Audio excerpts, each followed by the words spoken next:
Well, welcome to Podcast Tips with Rob Greenlee. Thank you so much for being with me here tonight. It's great to have you here and following along this journey in episode 45 of this live show series that I've been doing coming up on a year. So the topic tonight is creating impactful cover art for your podcast or show. And we're going to really dig deep on that tonight. So um, hold on and we will ride this ride. I know probably many of you have been down this path a few times, but if you're new to podcasting, then you've likely had along this journey of creating a new show, kind of what I would call kind of a light bulb moment, and you're ready to start a show. But if you have an existing show, maybe there's some things to think about your existing artwork that you have with your show, and maybe there's some things that you can tweak and improve. I think cover art is really, I think, one of the top couple of things that you need to get right with your show and your podcast, because it is kind of like your marketing billboard, right? Of sorts. It's what really gives that first impression of your show. And some people have the talent to do it, and some people don't have as much artistic talent, so they need to get help, or they need to take advantage of a tool that can help them kind of down that journey. But it's really important to be kind of, I think, as well as your content, but it needs to align with your content, but you need to be thinking about ways that it can improve. And I think that there's kind of a more complex situation going on out there right now, especially with podcasters, as there's this increasing pressure around doing video and audio as a podcast. That kind of presents some other challenges, because there's kind of three big levels of art that you need for. There's probably four, but artwork for your website, your social media branding, and some of these things can be repurposed. But you have kind of like your series art that you have, like your master artwork, and I'm going to show you some examples of some good ones out there and some options, and just to kind of spur your enthusiasm for trying to tackle this challenge. But there's also episode level art too. So you've got that. Plus, if you're going to do video, you're going to also have to deal with the YouTube type of art, which are commonly called YouTube thumbnails. And I'm going to show you some examples of that as well in the show today. And, like I said earlier, really the first impressions are really the most important here with trying to attract new audience. And that artwork needs to pop. If you can envision driving down the freeway and you see up, you look up and you see this big billboard, right, that's in front of you going down the freeway. A lot of the kind of ways of doing this kind of align with that, right? And in the early days of my work in the marketing field, I did kind of design billboards for some of the companies that I worked for. Back in those days, we were doing television, radio, and billboards and bus boards. So, it got me thinking along these lines early on, but it's been difficult. And I think it's for many others difficult to translate this into the digital content world, especially if you have a background in maybe doing more offline stuff. And I do think that these concepts that I'm going to talk about tonight are constantly evolving and changing. But at the bottom line, the goal of cover art is to build your brand and to build a connection with audience. And if you can build connection with audience, and these are all things that I'm working through too, even with the show that I do here. I mean, I started out with completely different art when I was in partnership with StreamYard, and now I have it. I'm not affiliated with StreamYard anymore, but I refashioned all the artwork, and I have a completely new concept. But there's a lot of risks that go into having poor design, right? If you have a poor looking cover art design that doesn't help the audience understand what your show's about, or increasingly, thumbnails for YouTube is really kind of really focused on episode level. And I'm going to show you some examples of that here too. And and you know, if it's not done right, can misrepresent your brand. And I do believe that it's okay to kind of evolve your artwork over time. Now, these are kind of bigger picture things to think about here, but I do think that they're important to actually consider. And I'm also playing around with a second camera here, and this one actually kind of gets in the way of my microphone because I have it off to the side.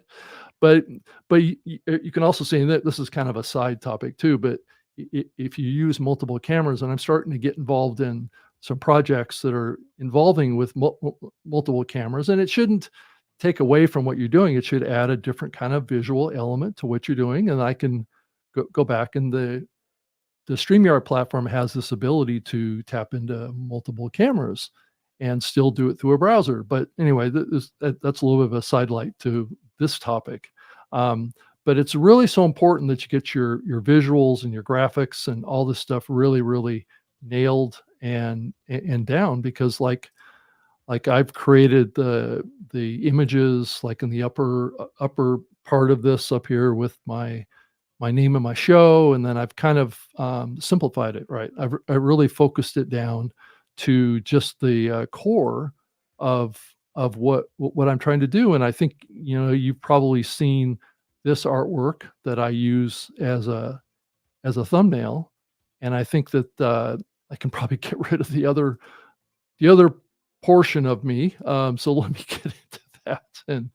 And okay, let me see if I can remove that. I think there's just a little bit of a conflict there. So anyway, about how I'm using these tools to do kind of a two camera shoot. So I need to learn about how to effectively use these tools. But here, let me bring that cover art or that thumbnail back up so you can see what I'm talking about here. And it's also kind of it's important to kind of see what I'm doing here. And I created a very simple artwork here that let me see if I can get that a little different here. Oh, nope, I'm playing around with this a little too much, I think. Yeah, let's just talk about this, and you know to really focus on the key message. Boost your success with a great podcast art, and then just have the name of the show below, a image of me, and some colors that are consistent with the colors of the show itself. And I think that's really the key takeaway from that. So I think it's simplicity on the YouTube side, but then if you look at the artwork that I've created for the podcast, so I'll bring that up to the stage here so we can see that. And let's see if I can show a different representation here of that. So now it doesn't seem to want to do that, but anyway, I can do this so you can kind of see what I'm trying to say with this. So I took that artwork that I had, that thumbnail art, and I basically made a smaller version of it so it would be consistent. And I've been updating this with my podcast side of this, because I'm also making a audio and and video podcast as well. So that's part of what I'm doing here is doing a live show, recording it, and then putting it out as a audio and video podcast. So you can get this in the Apple Podcast platform. But um, that is a kind of a more complex way of doing it. Doing this show live gets it out to all of the social media platforms, YouTube, all these, and makes it available for instant replay right after the show's over with. So I don't really have to get it put out as a podcast, but this is an additional layer of distribution that I can have for this show. So let's go ahead, and I'm going to jump forward and bring up kind of some screenshots of what Apple is doing with their podcast stuff. So as we think about cover art, so let's go ahead and add this to the screen here. And this is the top charts for the Apple Podcast platform. And so you can kind of see what I'm talking about here. There's basically just a very simple messaging up here, and it's very simple text. It may be a little hard to see just because of the size of the image, but it's simple text, very colorful. It pops out, and in some ways, this is a good example because the shows that are on here are very successful shows, but some of them are kind of weak in the concepts of putting together cover art for a podcast because at a small size, just like what we're seeing here, they are they can be difficult to read, right? And I think that's one of the key things that you have to think about with this is that you have to really kind of make them pop, right? So let me pull up another version from Apple Podcasts as well, and we can see some more of them. Now, this is top series, so these are kind of like storytelling podcasts of sorts, or audio dramas, those kind of things. And there is a difference between the kind of top charting shows and the complexity of some of the artwork that is being done around, like a serial, or like what's on the on on the screen now. The podcast Noble, I guess, is in Serial is right there, where there's a little bit more complexity to the artwork, and the fonts seem to be a little bit smaller. And so that can be a disadvantage as opposed to what we saw with the other Apple Podcast artwork here, like the Joe Rogan podcast. You can see up in the upper left-hand corner is very big, has a big logo. You can see Joe's face, and that show is the biggest one in the world, right? Um, and then as you move across, the the up first one really pops. Dateline kind of pops a little bit. Pod Save America pops a little bit, though it could be a little bit more impactful. That yellow tends to kind of bleed in a little bit visually with the blue. So as you think about these type of art, they basically you know draw a certain amount of attention to them. So um, let's kind of move on a little bit here and start talking about some of the critical elements of creating podcast art, right? So I think that there's some basic fundamentals that we can walk through, and before I do that, I wanted to share something from the past. Um, Back when I was in high school, I owned a Plymouth Barracuda car, and I just happened to I was looking this up on my bookshelf behind me because there's a model car version that's very similar to the car that I had back in 1972. I know I'm dating myself to some degree, but um, this is it. In the context of cover art, this is some artwork that was done for model cars, right? So you could get this kit. This is basically a small reproduction of the Plymouth 1971 Hemi Cuda, which is a what's called a Barracuda, is what the brand was from Plymouth back in those days. And so you can kind of see how it's very visual, and that's what we're going to talk about in relation to the YouTube thumbnails and how different they are. But this is a kind of a key takeaway. Make the image simple, pop, let the image tell a story, and then just let the text kind of overlay. And this is more of a pitch for the YouTube type of situations, and I'm going to talk about that a little bit more here later on this. But I can give you a little bit of a tease on that about what is actually going on with that. Um, but maybe I'll wait on that a little bit. I did wanted to kind of just run through some of the critical elements of podcast cover art. Okay. And I think really the first one is title. What's the title that's on your artwork? Right. What's the words that are used?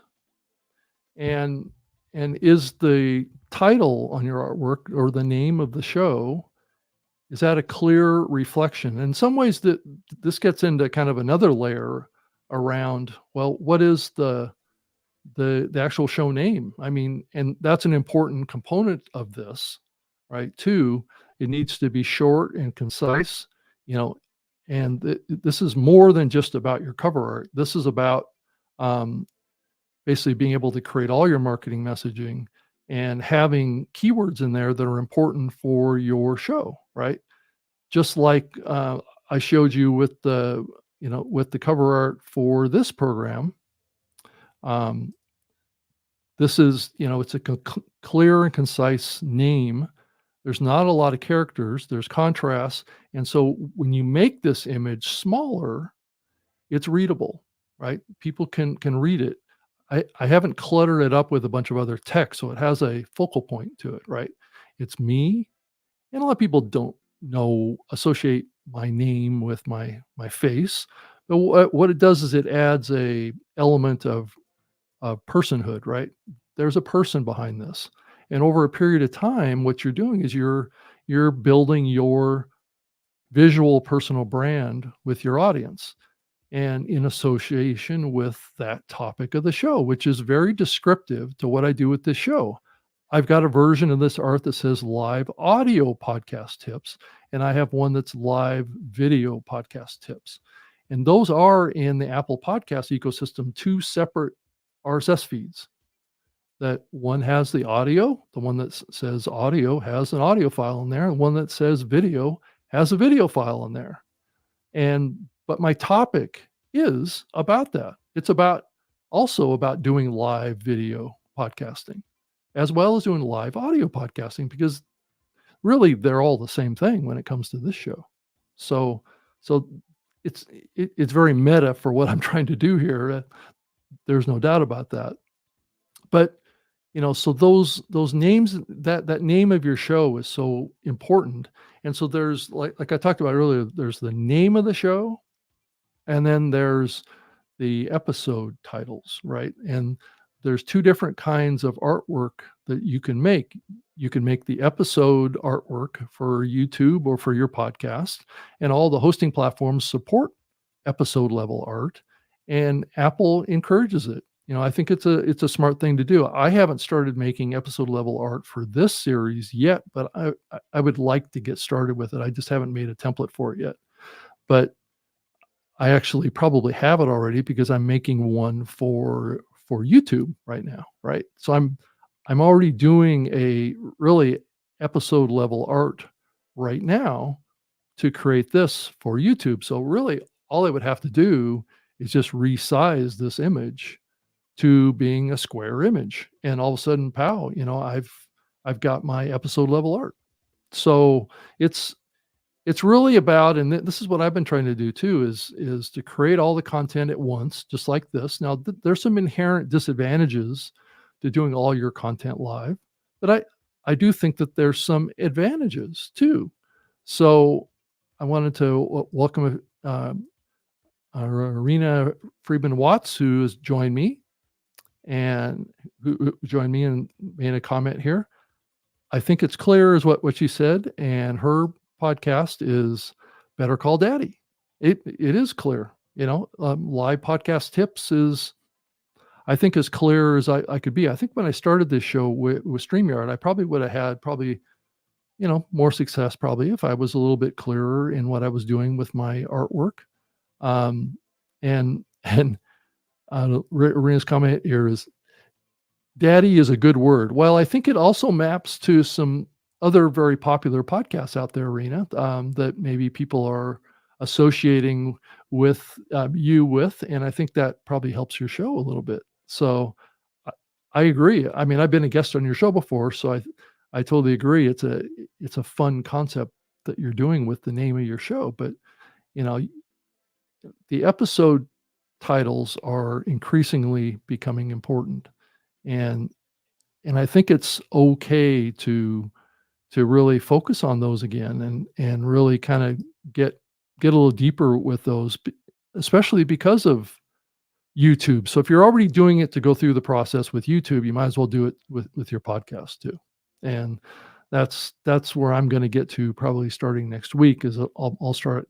My first thing is I wanted to revamp all my artwork, to be this new design that I've been starting to work with the last few episodes, and then transition over to taking that design and making episode artwork out of it too. And then everything will be all aligned at that point. So I think it's very important to potentially have a subtitle too. But if you can accomplish everything with a main name and a main title, like what I've done with live podcast tips, then there's no reason to have a subtitle.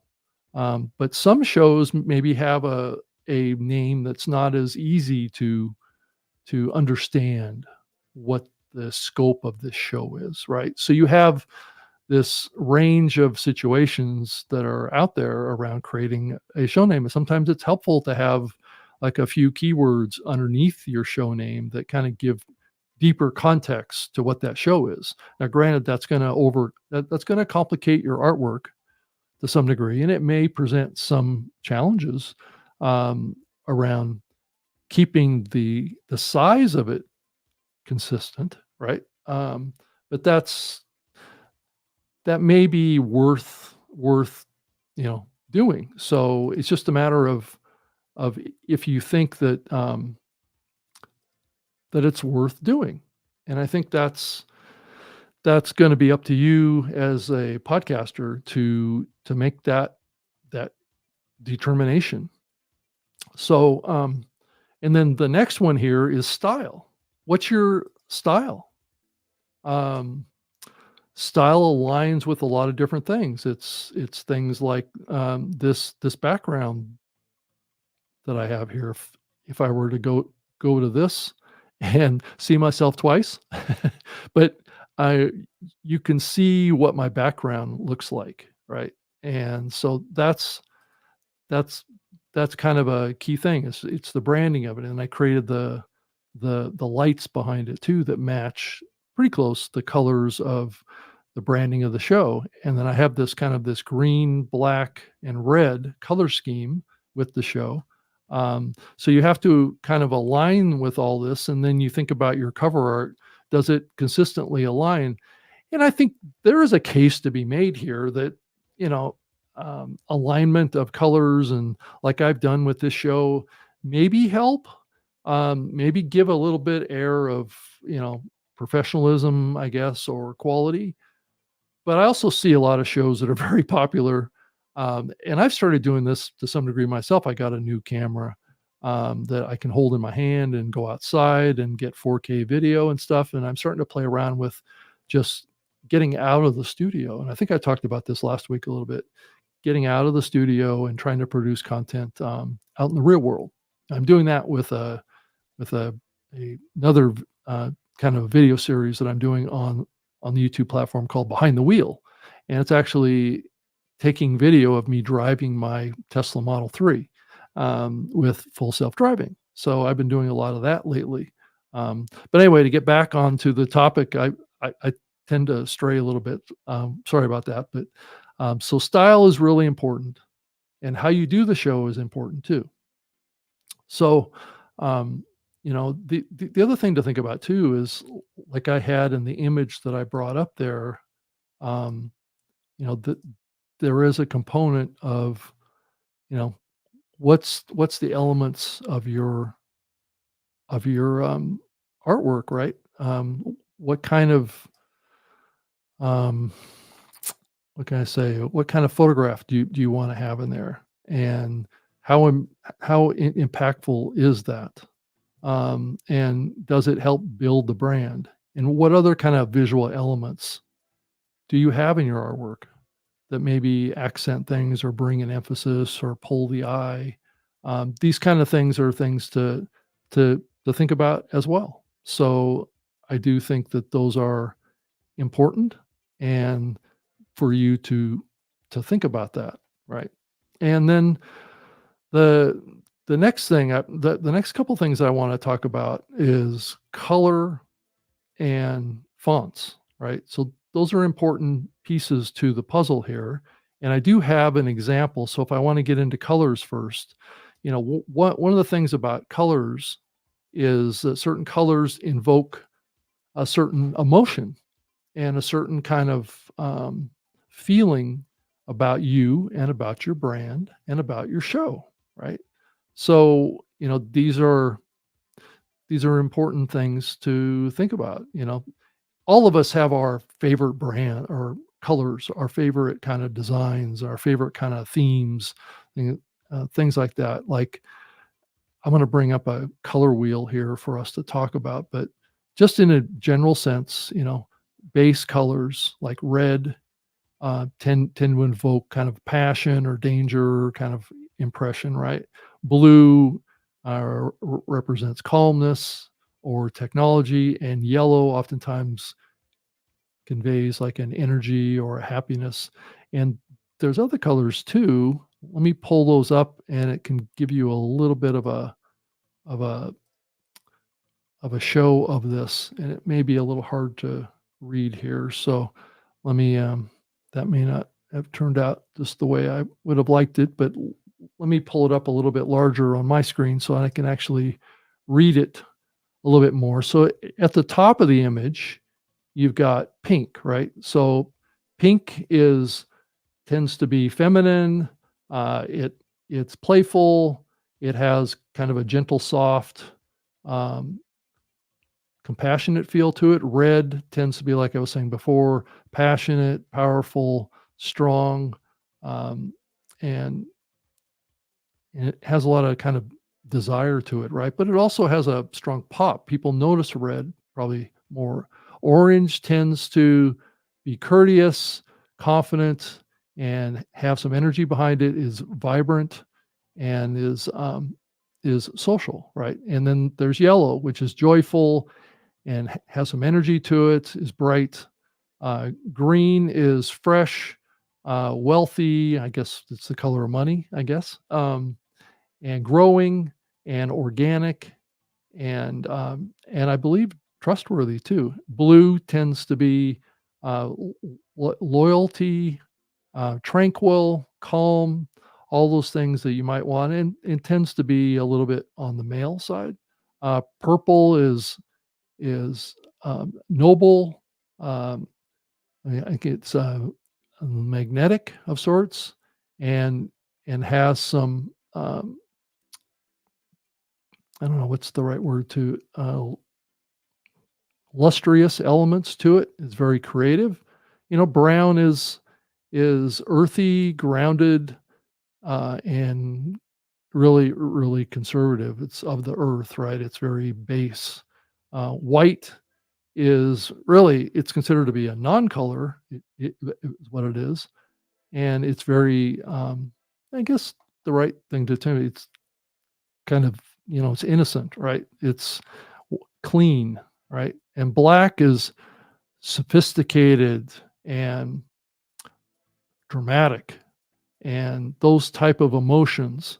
Uh, Gray and silver tend to be reliable, solid, those kind of concept, and gold is wealthy and is viewed as kind of a rich color. So these are all things to think about as you think about your brand and what you're doing with your brand. So let me take this back down again off the screen here. Uh, I was going to show you, actually, I was going to show you this a little bit later in the show, but I guess, okay, let's move on and talk about the next thing here, which I need to get back to a smaller screen. Um, so color is important. So, and then let's talk a little bit about fonts. I think fonts are also a very significant part of this whole process, and it sets a tone. Key tips to these are to avoid overcomplicated fonts. They need to be clean and readable, and readable is really what works the best. Um, so if you think about it from the standpoint of you know I hate to keep bringing up this artwork, but it's a simple font, right? It's not complicated. It doesn't have a cursive in it. It's not fine. It's all bolded and strong. And I think generally that's what you want in your podcast art. Um, let me bring up another. There's an image here that I'm going to bring up here. Maybe a little hard to read, so I'm going to expand it again so I can take a look at it here. So there's like 5 different kinds of fonts that are out there. There's the serif fonts, Times New Roman, Georgia, and those are very, very common fonts that people use in their podcasts, and they have the emotion of trustworthiness, traditional, professional, and I think that has a connotation to a certain types of genre of content, right? So that is an important piece of this. And then the the second one on the list is, and let me pull this up here a little bit more. The second one is the sans serif fonts, and that's Arial, Helvetica, and Verdana. And those have an emotion that are modern, clean, and friendly, and is best for contemporary or approachable content. So there's a bunch of different fonts that you can use, and I'll see if I can put this in my show notes for the episode so you can kind of see these. And then the next one, the third one down, is script fonts. That'd be Brush Script, Pacifico. Those tend to be elegant, personal, and romantic. I would kind of maybe stay away from these to some degree unless you can get a script font that's bold, that is easy to read. Not these over fancy cursive fonts can be difficult to read. So especially at small sizes. So you just have to keep that in mind. And then number 4 on the list is the display fonts. That's Impact, Lobster. Those are really basic fonts.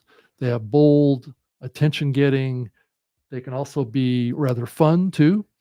And then number 5 is monospaced fonts. So that's Courier and Consola's fonts. Those tend to have emotion around technical, retro, and minimalistic. So that one sounds like it could be a good candidate. So fonts are important to consider too, but I do caution against getting too elaborate with the fonts because I'm not sure that they really kind of drive the kind of easy communication that you would want in your podcast cover art. So let's go ahead and move on from fonts and start talking about some tips and tricks around creating effective cover art. And I think that there is some big picture things to think about. And then I wanted to get into kind of the do's and don'ts of cover art, as well as talk about some platforms that are available out there that you can take advantage of. But before I dive into that, let's pull up a little bit of a showing a little bit. I went into Chat GPT, and I've been trying to pull podcast artwork, especially episode level artwork, for a while now. And I've been playing around with the 4-point Omni version. I know that there's always new versions coming out. And I made a query earlier today trying to get a sample for you to see of what it can potentially generate. So I think a lot of people would like to be able to get their episodes, their episode descriptions, and their summaries, and then to create some episode level art through these AI platforms. And I think the thing that I have been taking away from this for a while is that these are these platforms or these AI tools are less than optimal for doing this currently. If you look at just this example, so I had it create 9 different versions. Actually, I think I asked for 8 and it created 9. So it doesn't always follow your instructions very well. I asked for 8, but it gave me 9. So it's an example of what I'm talking about. The artwork, maybe from a distance at a small size, maybe it looks like it may be okay. But when you go in and you actually look at what it generates, you do have to prompt it in a certain way to be able to get it to do certain things. I mean, you have to be pretty descriptive with it. But the problem with it is even if you're precise and you're repetitive about what you want it to create, it just doesn't have the ability to get it done. Like some of these are pretty close to being right. Many of them have a real problem with spelling.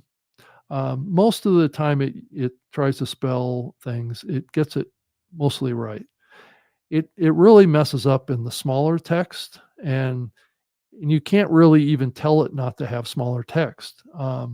It's going to do what it's going to do, and it's going to make each time it makes one of these, it creates a different version of it. So you can't really make changes to an existing piece of art just by telling it, spell this word right. Like if you can see the the the artwork that's to the right and in the middle, it says science unplugged, but both of the words science and unplugged are misspelled. So, and you can ask it till you turn green, no pun intended here, to change that, and it'll come back with another result that maybe it'll spell science right, but then it will misspell unplugged um, differently the next time. And then there's other words like matters, right? That it seems to get right, or mind, or with seems to get right, but it has a hard time with words like chronicles or like up in the upper right hand corner it says digital chronicles, and it looks like that's spelled right, but there's some mistakes in that. But there's underneath it, there's other mistakes where the letters are kind of garbled and not really um, legible, right? They don't really communicate. And oftentimes, what you have to do with this art is that sometimes you can get one that represents the main theme message of the artwork, but then you have to go in an image editor and actually edit it or completely remove it completely from the actual experience. So, and that's not very helpful for your time. So that's kind of what I've gone through with these tools, and it's not always great. It would be great if you could think about this and really have a tool that you could use. Maybe someday we will have one of those. And I wanted to. I also prompted Chat GPT for Omni about why it struggles to get these images correctly, and this is what it told me. It told me, "I apologize for the issues you are encountering with generated art. The AI creating these images sometimes interprets details differently from your expectations, especially with text or specific design subtleties. Text in particular can be a challenge for AI, often leading to visual inconsistencies or unintended fonts and spellings. I I understand how important it is for these visuals to meet a professional standard, especially if you're using them in a show presentation." So it has a second paragraph here. It says, "If you'd like, I can adjust the prompt further to emphasize precise uh, text clarity and layout. Alternately, I could create a simplified template for text that allows for easier editing for you to plan to refine the design prompt afterwards. Let me know what you prefer. So what the AI is trying to do is give me a maybe a more efficient prompt to use with it to be able to create what I'm looking for. Now, granted, I've done this before, where I've taken that prompt and I put it in there, and it tends to still make the same mistakes. So it can be a little frustrating. But in a couple of years, you never know. I think we could have terrific artwork that comes out of these AI platforms, and there's other art too. Let me bring this down, and let me see if we can come back and get on track here. But so let's talk a little bit about the tips and tricks for creating effective cover art. One of the things to think about as well is whatever name you come up with, you really should do what's called a title search, or I think it's a basically a name kind of copyright search to find out if a title of something is already being used by someone else and they have the copyright claim on it at the state or national level, and also to avoid stealing different designs out there.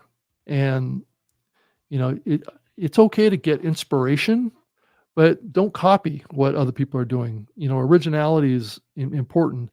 And I'm going to show you a little bit later here what can happen at Canva. And I do think that there's some things to take away from that, around any kind of template that Canva has. You can get in and edit that template. And I think that is the thing that you have to really think about is you may like kind of like a template design that came from someone else, but when you try and use it, I would plan on making a lot of changes to the colors and the layout of it. So you have a concept that you're trying to replicate to some degree, but not completely, right? So, I think it's really, really key to do original artwork, but also keep it simple too, right? So you have to really, really think about this stuff and think about what you can do that is consistent with your brand, um, and and also, like I've mentioned earlier, is don't clutter your artwork. So any image that maybe you get out of a template-based platform, um, be thinking about what you can remove from it, right? But still have the same impact that you want. And then also, keep it simple, obviously, is what I'm really saying here, because you want to drive home that core message, like what I showed you with my live podcast tips artwork, is just keep it very simple. And then also test it with various sizes of the versions of it, right? So you get a kind of a layout that you like, or a series of them that you like, and then just kind of take them in your image editor and just shrink them down to like 75 pixels by 75 pixels, or at a small size that you might experience them on a mobile phone, on YouTube, or in Apple Podcasts or Spotify or any of these platforms. And just make sure that they're readable and they have the impact that you want, right? So I think that's a great thing to do. And also research your competitors. Go out there and find out what other people are doing with their art, and not copy them, but just take some elements of what they're doing and take a little element from another person, or see how they're simplifying, right? And how they're presenting visual elements that are compelling, but yet, maybe are consistent with your brand and what you're trying to accomplish. But going out and looking what other people are doing is a big part of this. And I think it's great if you can do that and spend that time to do that. And you should really do that with the name of your podcast too, and also with the episode concepts or the show titles and things like that. What is resonating with these platforms? And YouTube is a terrific platform to go out and just do research on show ideas. How well have shows with this topic done on YouTube in the past? What keywords are they using in those? And then also, you know, per Apple's artwork guidelines, there's a couple of key things that I would like to recommend to you. Um, is that it's always helpful to have kind of like the lower 10 or 15% of your image, like the bottom of the artwork for your square artwork, to be kind of blank, lacking in text, right? So it doesn't have text on the lower part of the image. So like if you look at my artwork here, there's an open area, my shirt and this artwork down here, which isn't um, possibly getting covered up, because when Apple plays your podcast in certain environments in their app, they will have a little progress player that goes across here, and that could cover up your artwork, your text. So you don't want to have text in the lower quadrant of your artwork. So you want to kind of keep that area clean if you can. Some people don't, and that's okay. And you can't use any kind of weapons representations in your podcast artwork, and you really shouldn't give any calls to action, right? So if you're doing a live show at a certain time, you can't really put in there that the show is live at a certain time, I can have live in my cover art, but it doesn't give a action from the standpoint of a time and a place to go. So you can't put in your artwork like live on YouTube um, or available at 6 p.m. every Wednesday night. I would not put any of that in your cover art for Apple Podcasts. So even though this show is live, I could put on there that the show is live usually on Thursday nights at 7 p.m. Eastern. I could put that on the podcast cover art, but Apple will never feature my show if I do that. And then don't ever use the term generally to refer to your show as a podcast in your cover art. Now, granted, I did it in my cover art because the topic of my show is podcasting, right? But generally, you don't want to do that. So if it's in the podcast catalog, you already know it's a podcast, so you don't have to name your show like such and such name podcast on your artwork or even in the title of your show, because if it's in there, it's already known for being a podcast. So don't be redundant on that. But the reason I do it here is because that's the topic of the show that I have: podcasting, podcast tips, right? So it depends on what you're doing with your show and how that is relevant to the topic of the show. And so let's go through some do's and don'ts, some more do's and don'ts, I guess, to some degree here. Be very intentional with every element of your show. Why is it in there? And each color, each font, image should be there to support the podcast message, if you can. Even with my art, like all these visual elements, like the slashing black on the green and the fading in the background, those probably are unnecessary. So I would probably be okay removing all that. It just creates a little bit more of an attraction to the artwork and makes it a little bit more like eye candy. It makes it interesting to look at. But if I were to remove these green dots and the green kind of slashed lines and that green kind of fading background that's in my cover art for my podcast, that would be okay too. And I think it would really pop a lot. So, that's not a bad way to go about it. So be very intentional. The artwork needs to tell a story, right?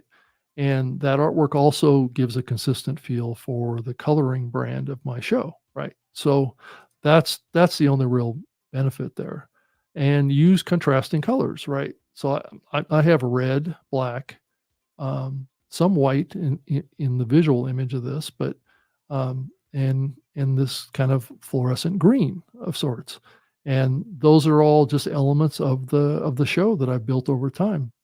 And also test how your artwork looks on a variety of devices. Like I mentioned earlier about checking the size of the art is important as well, in various screens and stuff. And it's going to look different on a laptop than it's going to look on your phone or your tablet, right? And also, the things not to do is don't overcomplicate it. Don't overcomplicate design. I think I've been pretty clear on that. Um, simplicity is key, and don't always follow platform guidelines for art, right? I mean, sometimes the platform people don't understand how to do that, and don't always copy popular trends either blindly. Just copying what other people are saying is what you're supposed to do out there. One of the things that you're striving to do as well is be unique, right? Do something a little bit different. So, let's move on a little bit here, and let's let me go through. Um, let's go ahead and talk about ways that are available out there to create your podcast assets, right? And there's some platforms out there I'll go through pretty quickly, some top tools, and not going to talk too much around the strategy of the cover art, but let's talk about the number one tool, which is Canva. Um, that's what I use to produce the artwork that I have for my podcast. And I'm going to bring up a screenshot of a bunch of Canva templates, right? And what you can do with these templates is that every element in the template can be changed or modified. So all the text, so I'll bring it up on the screen here. So all the text, all of the graphics, all the graphic elements, the coloration of the background, all that stuff can be modified in the platform. So you can take these core design, I have up on the screen kind of a screenshot of their template page for podcast art. These are podcast art that are sized 3,000 by 3,000 pixels, which is the standard out there. And all those thumbnails that you see on the screen right now are all customizable. You can swap your image out, right? You can also take your image and strip out the background of the image. So let's say you took a picture of yourself doing something somewhere else. You can take the background out, and then you're the only one in the image, and everything behind you is transparent. And so whatever's in the image behind you stays behind you, right? So you can kind of superimpose yourself over the top of the graphics that are in the template, right? So you can change the colors, you can change the text on the fonts. So you can see one of these templates on the screen has, the ones that you notice are the ones that have bold text, right? Bold, large text. One of them on the screen, the only word that's readable on the podcast is the word podcast. And I don't think you want that. I think you want the bold text to be the name of the show, and what is the name of the show? I think, that's an important thing for you to communicate. And many of these artwork have bold text in it. It said one at the top left is what really happened. And another one over is the Instaplot, right? That's probably a storytelling podcast, right? And another one is scary cinema, right? So that's rather large. The problem with that is that it's kind of thin character text, which makes it hard to read, and the characters are very close to each other. So when you get it on a small screen, it's probably hard to read. So, but the image on the far left, what really happened, is easy to read. It pops, right? So that's what you need to think about. And what are the visual elements? And even like the one down below where it says mindset and mentor, it has an image of the host probably behind it. And it has that clearly messaged, that probably Mindset Mentor could probably be bigger and a little bit bolder, and it would stand out a little bit more. So you have those elements to it too. And then here's another group of examples, right, of different kind of artwork that you can use with your podcast. So you have, you know, the one that really jumps. Oh, actually, there's like three that really jump off the screen to me here.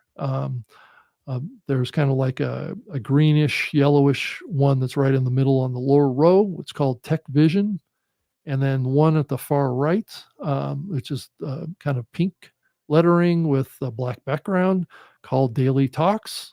That one really pops because it's big and bold. And then the one on the upper right-hand corner is titled in large, bold characters behind the host of the show, which is kind of superimposed over the text, which is possible with Canva as well, with that kind of transparent background around you, is the word gossip, right? So I get a sense that that show is about gossiping, right? Um, the podcast art below that one that says Daily Talks doesn't really say about, well, what are they talking about, right?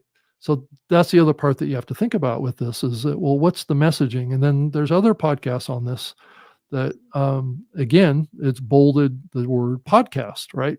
Doesn't tell you anything about the topic or what the genre of it is. And when you're going through a list of podcasts to consider watching or listening to, it helps to have some sort of context to what's going on in the podcast. So I would say out of all these, the one that says Tech Vision is probably the clearest one of them all. And then the word gossip is also really clear too.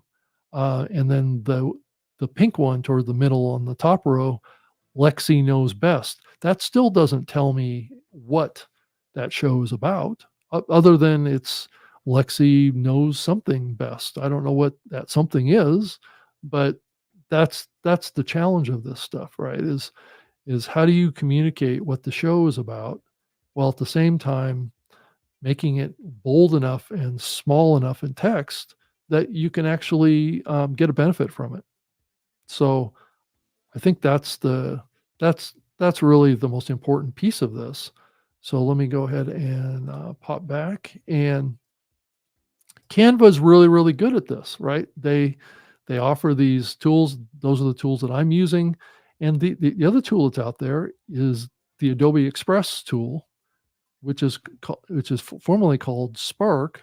And it's basically a kind of a trimmed down version of the Adobe kind of Photoshop and that platform. So this is a more simplified version of that, and it does come with some podcast cover art templates in it. So that'll help you as well. I think it does help creators to have access to templates, but it doesn't remove that unique style that you need to bring to the artwork. And another platform is called Figma, and that's Figma, and it's also a collaborational tool to create podcast artwork as well. So you have Canva, the Adobe Express platform, and you have Figma, which I think Figma might be owned by Adobe now, I believe. So those are a couple of tools that are coming from Adobe. And then there's obviously Photoshop and Illustrator, which will be listed here in a second. And then there's also stock image and icon libraries out there as well. And one's called Unsplash, and Pexels is the other one. And so they offer high quality images for free. So Unsplash and Pexels, that's Pexels, and Unsplashed is the other one. So they offer a vast library of high quality images for free. So, and then also stock photos and custom text and overlays you can work with. And then another one's called Noun Project, and it's a platform that offers various icons to represent your show theme and concepts visually, and those are probably like a clip art type stuff, I would imagine.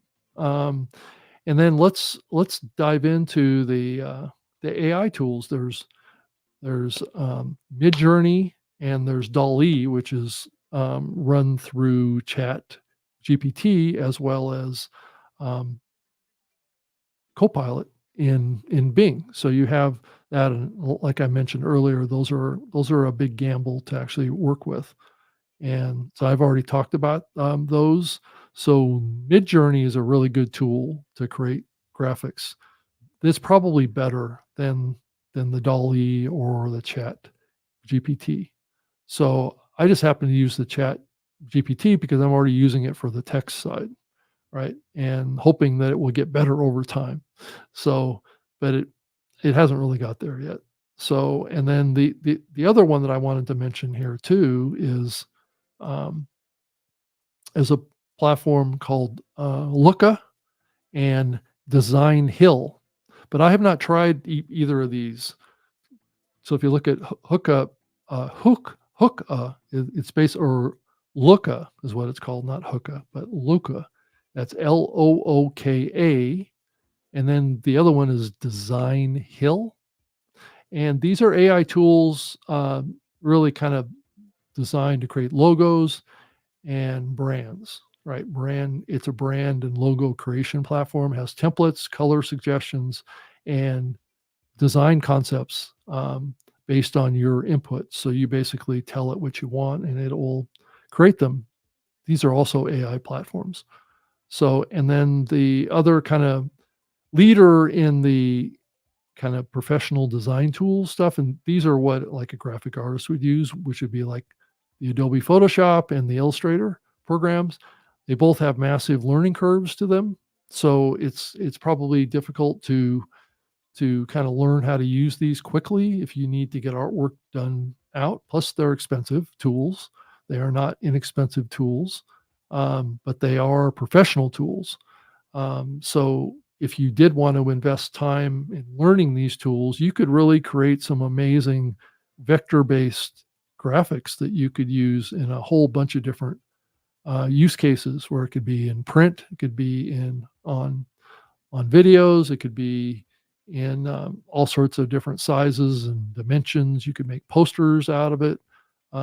That's You can probably do a little bit of that in a Canva type of a platform. So I think you can get that kind of level of uh, quality, right? That can be turned into a variety of different products like T-shirts or mugs or other types of like prints or output into Canvas, or all sorts of different kinds of products could be generated through Canva as well. So, and then there's also the freelance designers out there through like a Fiverr or an Upwork.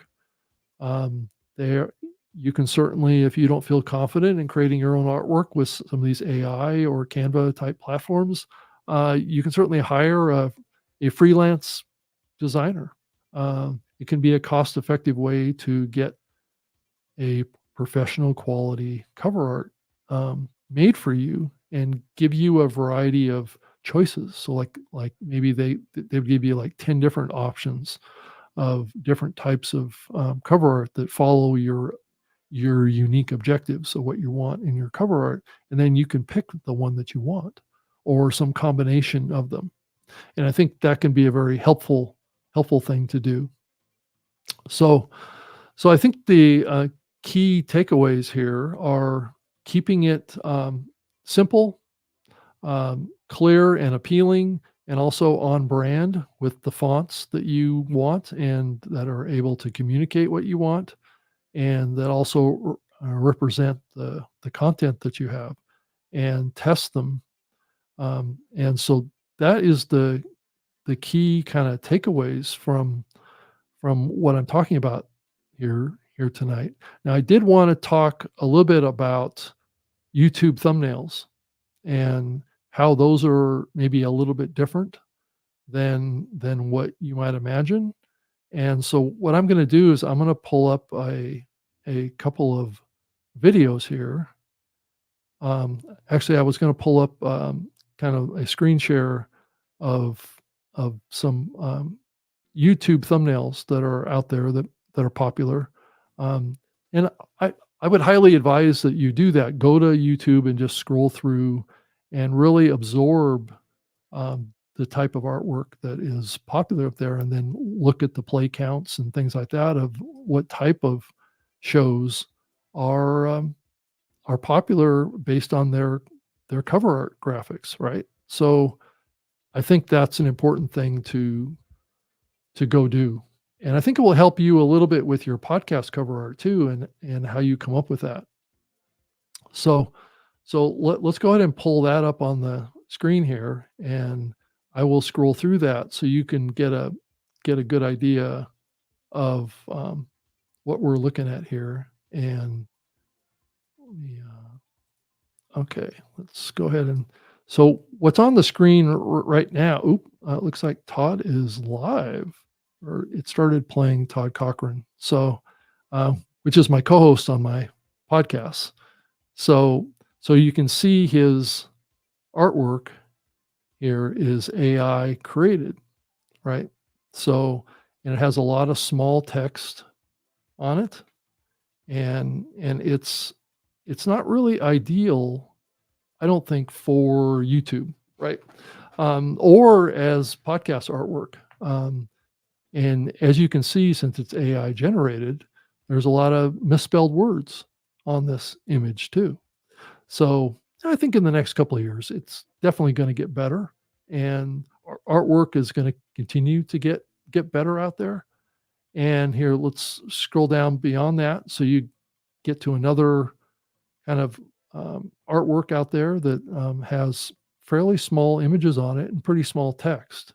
I would recommend that they up their font size quite a bit, and the actual photographs of their guests need to be quite a bit larger to actually be seen.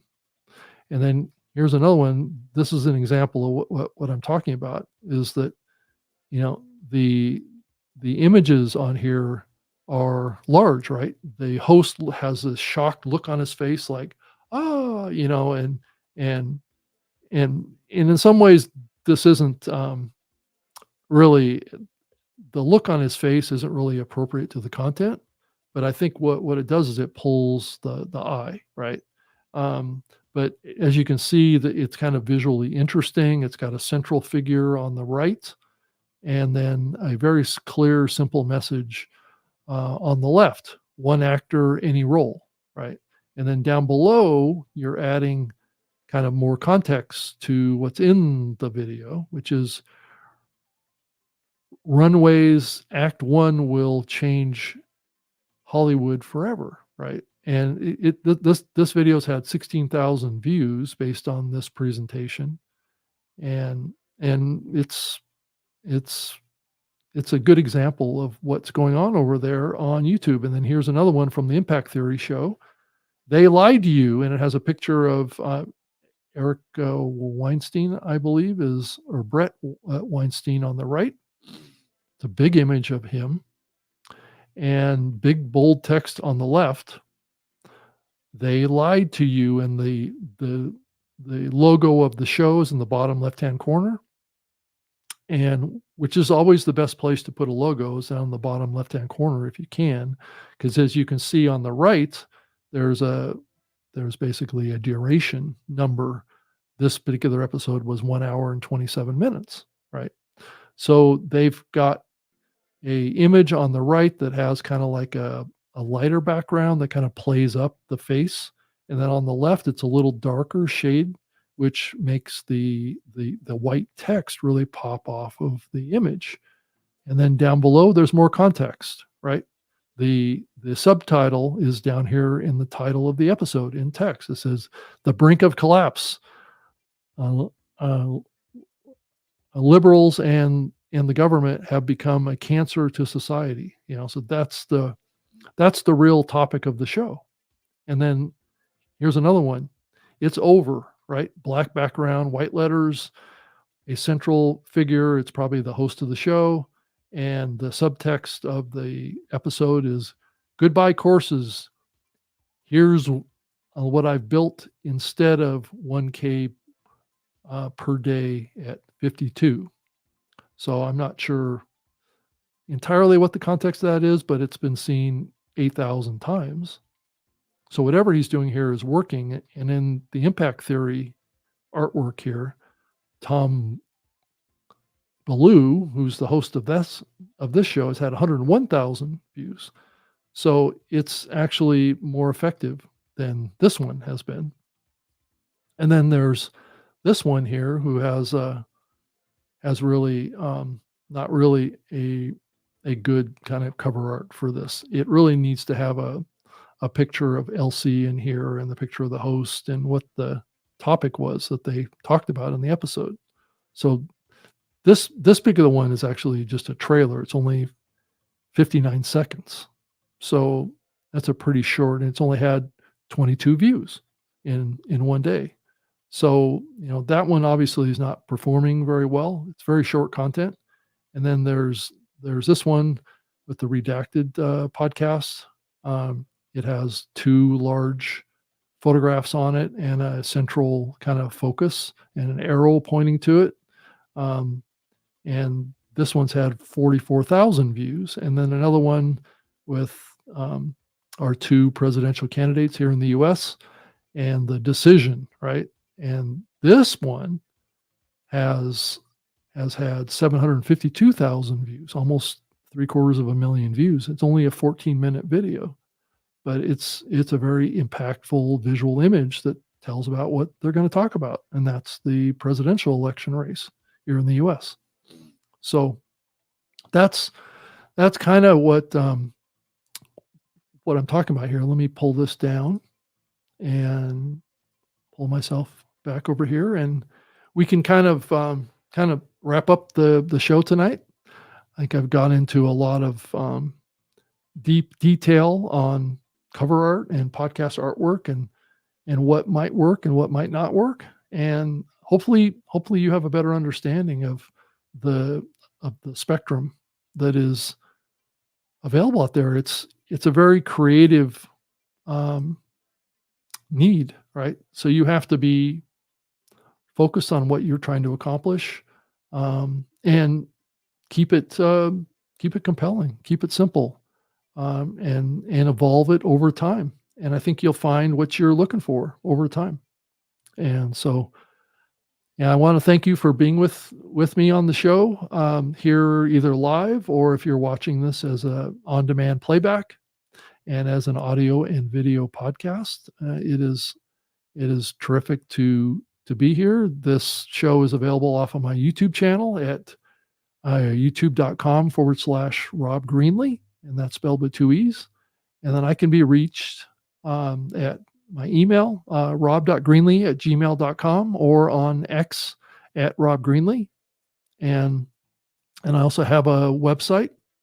Go to robgreenlee.com. And if you want to see all of the past episodes, audio and video of this show, just go to podcasttips.blueberry, BLUBRRY.net, as I have it imposed on the screen. And you can watch all the past episodes right there. And so I hope you have a wonderful evening, and I will be back next Thursday for another episode of Podcast Tips with you.